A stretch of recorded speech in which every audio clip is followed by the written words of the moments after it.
Good evening again to everyone and welcome again to my channel, and it's me again, ang inyong chismosong kaalda vlogger. Gusto ko muna ulit magpasalamat before anything else sa lahat ng mga nanonood, sumusuport at sumusubaybay ng mga content ko here on my YouTube channel. So wag ninyong babaktawan o lalaktawan tong ating content ngayong araw. I'm sure na hindi ninyo pagsisisihan na pinanood nyo ito mula umpisa hanggang hulihan. And syempre, wag na wag kayong mag-i-skip ng segment, okay? Buuin nyo to at tapusin nyo to. And wag ninyong kalimutan guys na i-share tong ating video for today, okay? Para mas lalong lumaganap ang ating video. So, ito na, dumako na tayo sa ating main topic for today's video. On free trial ngayon si Arjo Atayde dahil nga sa mga bilyones na ninakaw niya sa buong Pilipinas. So meaning guys, hindi siya pwedeng magliwaliw, hindi siya pwedeng lumabas, maski si ED at saka si Wannabe, hindi niya pwedeng makapiling. So ito na guys, watch this. Mamaya ipapaluwanan ko sa inyo ng bombo. So ito na guys, watch this. At kung nakita nyo na nga yung recap, so once again si Titi o sa mga admins, dumako na tayo sa ating main topic for today's video. Kawawang Arjo Atayde on trial nga naman, or yung sinasapit niya ngayon is on trial. Ibig sabihin guys, on trial siya dahil sa mga bilyon-bilyong or sa mga bilyones na ninakaw niya sa buong Pilipinas. Ibig sabihin guys, dito lang siya sa Pilipinas pwedeng magtago, hindi siya pwedeng magliwaliw, hindi siya pwedeng matagpuan sa ibang bansa, hindi niya pwedeng makasama yung dalawa niyang asawang si ED pati si Wannabe Cloney.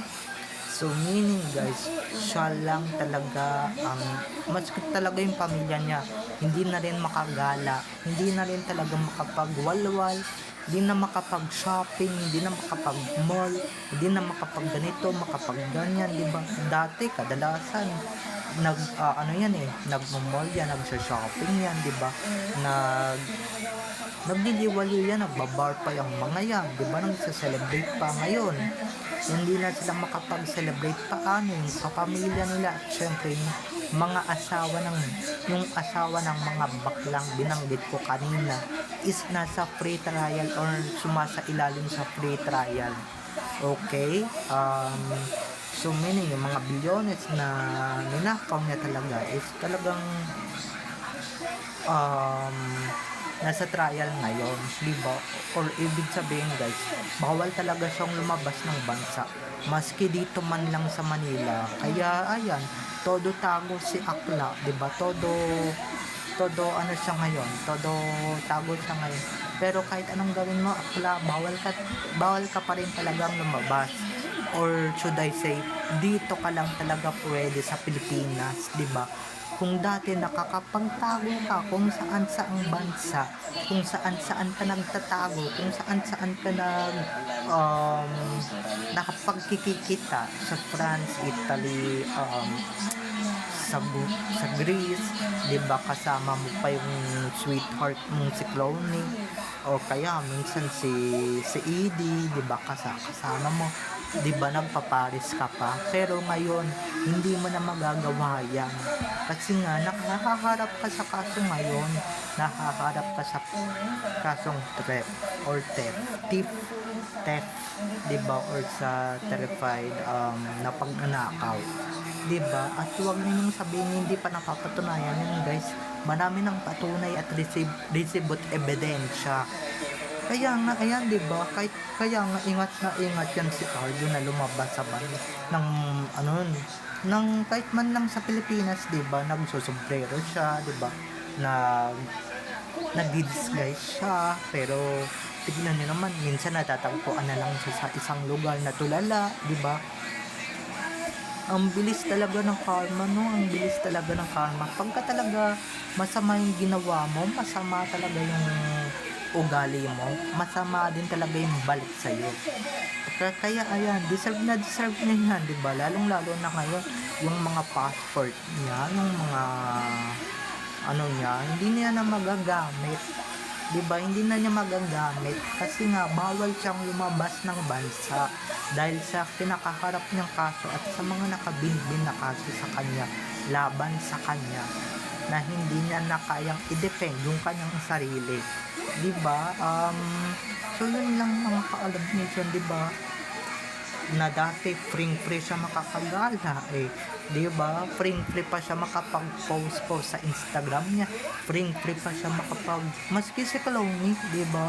Biglang lumungkot din yung buhay niya, maski yung mga buong sarsuelista ang lungkot na nila. Paano wala silang ma-post na bago, di ba? Wala silang ma-post na bagong gala, bagong achievement, di ba? Or bagong nakaw na achievement, di ba? Or bagong, maski yung nanay niya, diba, dati kalat na kalat yan sa Facebook na maraming post, maski yung mga editors nilang Armin, maraming pang post, diba, ngayon wala na, diba, meaning na nanahimik na rin talaga sila. Syempre yung idol nilang Magna, diba, nanahimik na rin talaga ng bonggang bongga. So ayun lang mga ka-Alab Nation, okay? Diba? Ewan ko ba dito, mixed emotions kasi ako guys. Pero mas lamang talaga yung natutuwa ako na dahil nga dito sa mga nakabinbin na kaso na to kay nito ni Arjo, talagang hindi na siya pwedeng, hindi na siya maaring lumabas ng bansa, diba? Dahil sa mga kaso niya. Subukan lang niya lumabas, talagang may mga haharang sa kanyang mga polis, diba? Subukan lang niya, dadamputin talaga agad siya. Pero at wala din kabayaran guys, kahit na magmalinis pa siya, walang kabayaran at walang maniniwala sa pagmamalinis niya talaga ng bonggang bongga, diba? Ako na mismo yung nagsasabi sa inyo, wala talagang kabayaran yan mga ka-Alab Nation. Dahil diba, kasong theft yan, kasong pagnanakaw yan, kailangan mo talagang pagbayaran yan ng bonggang bongga, kailangan mo talagang harapin yan sa husgado at kailangan mo harapin yan, kailangan mo pa rin makulong kahit na it's either na bayaran mo na yan kuno or na isoli mo na yan kuno, kailangan mo pa rin talaga makulong, diba, para totally bayad na talaga lahat ng kasalanan mo, diba? Pero sa tibay ng pagmumukha ni Aldo, diba, kahit dito man lang sa Pilipinas, may tibay pa rin talaga silang pagmumukha para talaga lumabas, diba? Para talaga lumabas at ilabas talaga yung pagmumukha niya. So ako rin talaga, bilib na bilib din na ako dyan If na mag-disguise ka pa, mag-sombrero ka pa, magsuot ka pa ng sombrero, ng shades, may mga nakakakilala ka sa'yo dahil isa ka nga sa mga nanakaw ng kaba ng Pilipino, kaba ng para sa Pilipinas, di ba? Kaya yung pagmamalinis mo, wala nang magagawa. Maski ngayon, yung kapatid ng bunso, hindi na rin talaga makapagyabang. Nagtatago na rin talaga. Diba dati kasi sa showbiz ang yabang nila, diba? Lalong-lalo na yung mga vlogs nila ngayon. Wala na kayong maiyabang. Kasi lahat ng mga nayayabang ninyo or nayabang ninyo before, talagang mga na-imbestigahan na mga ni-imbestigahan na talaga.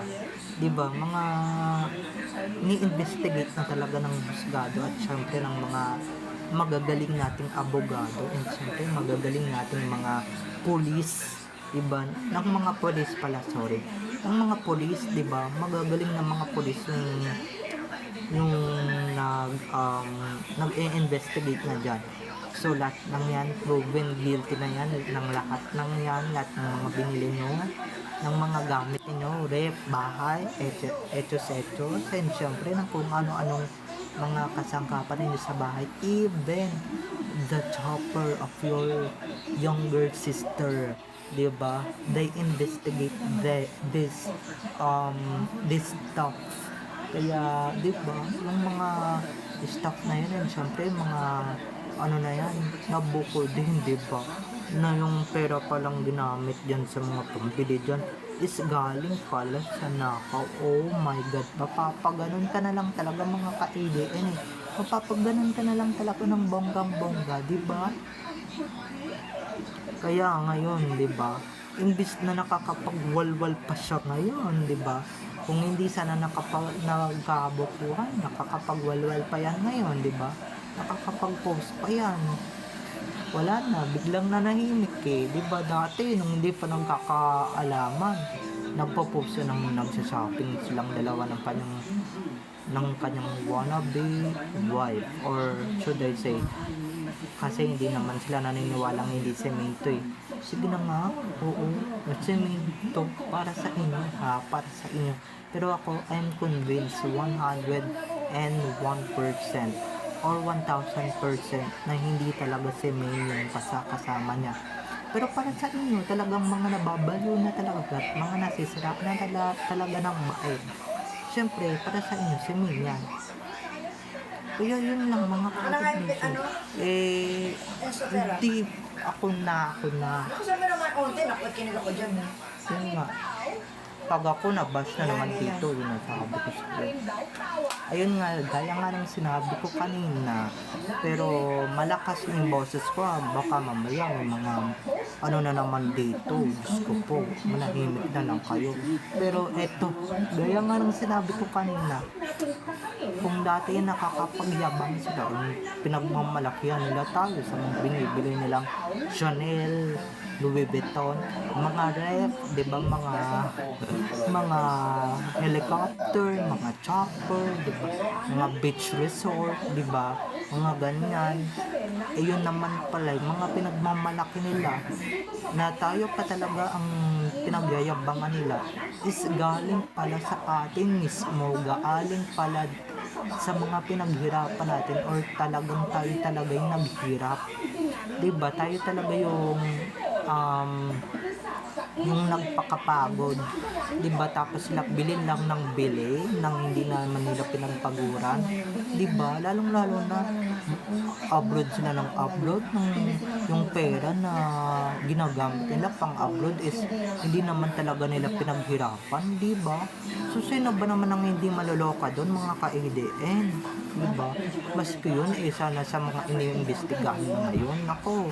Kaya kung ako sa'yo, so stay at home ka lang yan, parang COVID-19 era lang yan, or pandemic era, na kailangan mong mag-quarantine, kasi quarantine mo is matagal-tagal, diba?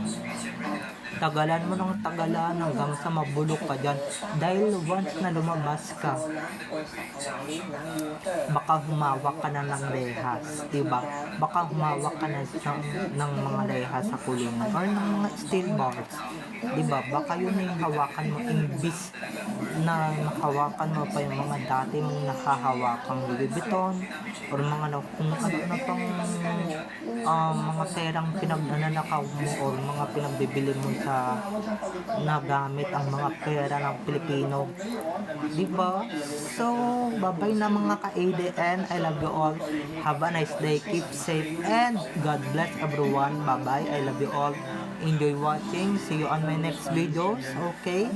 So don't forget to subscribe to my YouTube channel, and syempre don't forget to click the notification bell para pag nag-upload ako, kayo agad ang unang manonotify sa aking mga susunod pang i-upload ng mga videos. Okay, so bye-bye na mga ka-ADN, I love you all, have a nice day, keep safe, and God bless everyone. Bye-bye, I love you all, enjoy watching everyone, bye-bye.